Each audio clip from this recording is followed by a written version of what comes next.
do ofício das leituras do dia 6 de dezembro de 2022, terça-feira da segunda semana do Advento, do Tratado de Santo Agostinho, Bispo, sobre o Evangelho de São João, século V. A força do amor vença o temor da morte.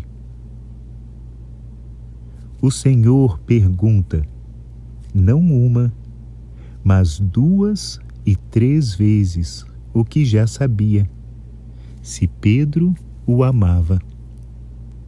E por 3 vezes ouve de Pedro repetir que o ama.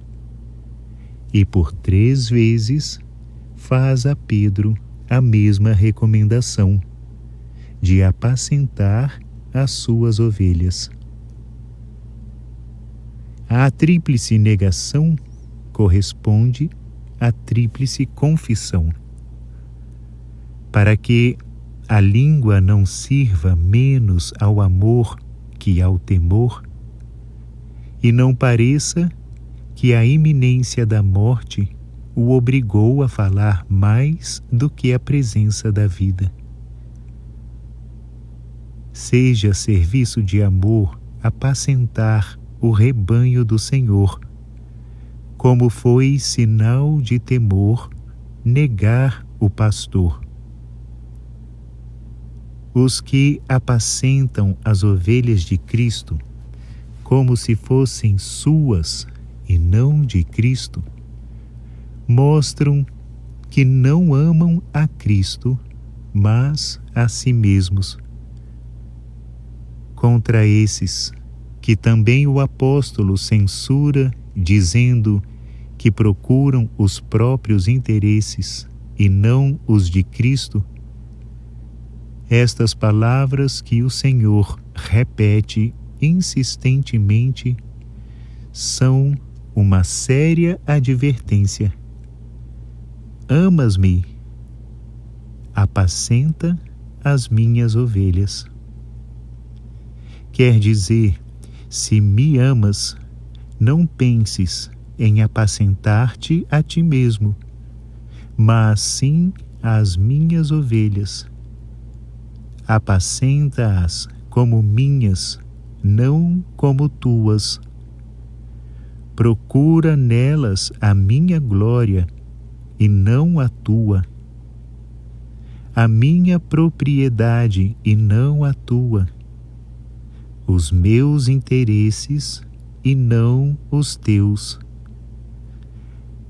Não sejas daqueles que nos tempos de perigo só se amam a si mesmos e tudo o que deriva deste princípio, que é a raiz de todo o mal. Os que apacentam as ovelhas de Cristo não se amem a si mesmos, não as apacentem como próprias, mas como de Cristo. O defeito que mais devem evitar os que apacentam as ovelhas de Cristo consiste em procurar os interesses próprios e não os de Jesus Cristo, destinando ao proveito próprio aqueles por quem Cristo derramou o seu sangue. O amor de Cristo deve crescer até atingir tal grau de ardor espiritual naquele que apacenta as suas ovelhas, que supere mesmo o natural temor da morte, que nos leva a não querer morrer, ainda que queiramos viver com Cristo. Mas, por maior que seja o temor da morte, deve ser superado pela força do amor àquele que, sendo a nossa vida, quis também padecer a morte por nós. Com efeito, Se na morte não houvesse nenhum sofrimento, não seria tão grande a glória dos mártires.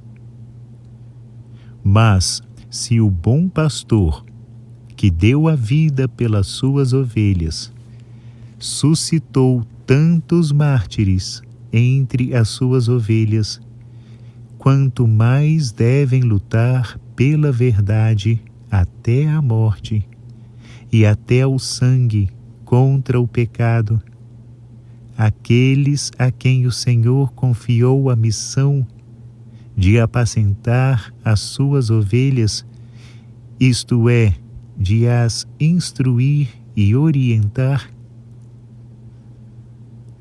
perante o exemplo da paixão de Cristo, e ao pensar em tantas ovelhas que já o imitaram, quem não compreende que os pastores devem ser os primeiros a imitar o pastor?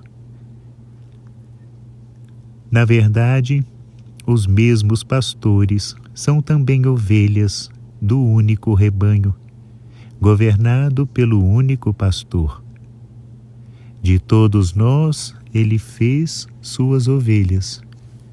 Por todos nós padeceu, e, para padecer por todos nós, ele mesmo se fez cordeiro.